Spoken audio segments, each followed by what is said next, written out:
ሁለተኛው የኢትዮጵያ ወጣቶች ኦሎምፒክ ጨዋታ የመክፈቻ መርሃ ግብር ከንቲባ አዳነች አቤቤና ሌሎችም ከፍተኛ መንግስት ስራ ኃላፊዎች በተገኙበት ተጀምሯል። በመርሃ ግብሩ ላይ መልእክት ያስተላልፉት የባህልና ስፖርት ሚኒስትር ወይዘሮ ሸዊት ሻንካ መንግስት ለስፖርቱ ዘርፍ ከፍተኛ ትኩረት ሰጥቶ እየሰራ እንደሚገኝ ገልጸዋል።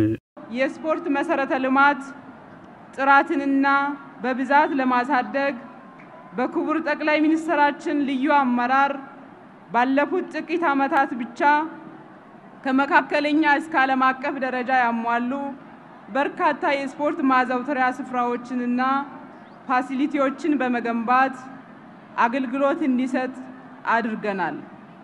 በግንባታ ሂደት ላይ የሚገኙትንም ለማጠናቀቅ ልዩ ክትትልና ድጋፍ እያደረግን እንገኛለን። በመላው ሀገሪቱ የተከናወነውና እየተከናወነ የሚገኘው የኮሪደር ልማት ለዘርፉ ከፍተኛ በርክቶ ያለው መሆኑን የጠቆሙት ሚኒስትሯ በተለይም የአዲስ አበባ ከተማ አስተዳደር ያከናወነው ስራ ለሌሎች አካባቢዎች ጥሩ ማሳያ መሆኑንና ምስጋና ሊቸረው ይገባልም ብለዋል። በመላ ሀገሪቱ እየተሰራ የሚገኘው የኮሪደር ልማት ፕሮጀክቶች ውስጥ የስፖርት ማዘውተሪያ ስፍራዎች እንዲካተቱ በማድረግ ዘርፈ ብዙ ስራዎች በመሰራት ላይ ይገኛል። በዚህ ረገድ የአዲስ አበባ ከተማ አስተዳደር የወሰደው ኢኒሼቲቭ እጅግ የሚደነቅና ለሌሎች ክልሎችና ከተማ አስተዳደሮች ተመክሮ የሚሆን በመሆኑ ክብርት ከንቲባ ወይዘሮ አዳነች አቤቤና አመራራቸው ለሰጡት ትኩረትና ክትትል ከፍ ያለ ምስጋና ለማቅረብ እወዳለሁ። ውድ ስፖርተኞችም ለክብርት ከንቲባ እና ለአመራራቸው ምስጋናና አድናቆት እንድታቀርቡ በክብር ጠይቃለሁ። የኢትዮጵያ ኦሎምፒክ ኮሚቴ ፕሬዝዳንት ዶክተር አሸብር ወልደ ጊዮርጊስ በበኩላቸው የኦሎምፒክ ኮሚቴው ከዓመታት በፊት አዲስ አበባ ይህንን መድረክ እንድታስተናግድ ውሳኔ ሲያሳልፍ አዲስ አበባ የዛሬ መልኳ እንዳልነበር ጠቁመው የከተማዋ ከንቲባ ወይዘሮ አዳነች አቤቤና ሌሎችም የስራ ኃላፊዎች ከከተማዋ ህዝብ ጋር ተባብረው በሰሩት ስራ በዓለም ውብ ከተማ መፍጠር ተችሏል ብለዋል። ክብርት ከንቲባ በ2014 ይህንን የውድድር ጨዋታ በአዲስ አበባ ከተማ አስተናጋጅነት እንዲዘጋጅ ስንወስን ዛሬ የምናያትን የአፍሪካን ውብቷንና ድንቋን ከተማ በእውናችን ቀርቶ በህልማችን እናያለን ብለን በፍጹም አናስበውም ነበር።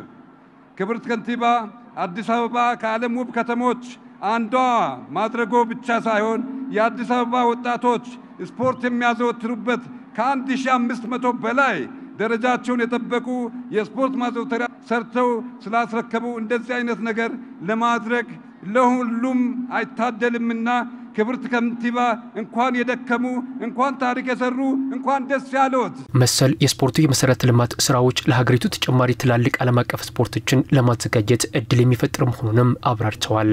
በአንድ ሀገር ስፖርታዊ ሁነቶች በተለይም እንደዚህ አይነት የባለ ብዙ ዲሲፕሊን ስፖርቶች በኦሎምፒክ መሪ ሲካሄዱ የሀገሪቱን የሰላምና የእድገት ደረጃ ማሳየት ብቻ ሳይሆን ኢትዮጵያ በአሁኑ ቁመናዋ ማንኛውንም አህጉራዊና ዓለም አቀፍ የስፖርት ሁነቶች ማስተናገድ ደረጃ ደርሳለች የሚል መልእክት ስለሆነ ይህ ከኮሪደር ልማት በላይ የስፖርት ልማትም ጭምር ስለሆነ ክብርት ከንቲባ አዳነች በእውነቱ በእጅጉ የተደሰትን መሆኑን ልንገልጽልዎት ይገባል። የአፍሪካ ኦሎምፒክ ኮሚቴ ዋና ጸሐፊ ኢንጂነር አህመድ ሀሽም አዲስ አበባ ከተማ ላከናወነቻቸው ስራዎች ያላቸውን አድናቆት ገልጸው ተወዳዳሪዎች በውብ ከተማቸው ሊኮሩ ይገባል ብለዋል።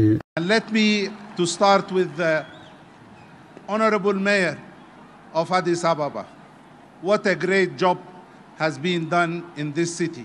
ንግግሬን በአድናቆት ልጀምር። ክብርት የአዲስ አበባ ከንቲባ ምን አይነት ድንቅ ስራ ነው በዚች ከተማ ያከናወናችሁት። ተወዳዳሪዎች በዚች ውብ ዋና ከተማችሁ ተደሰቱ።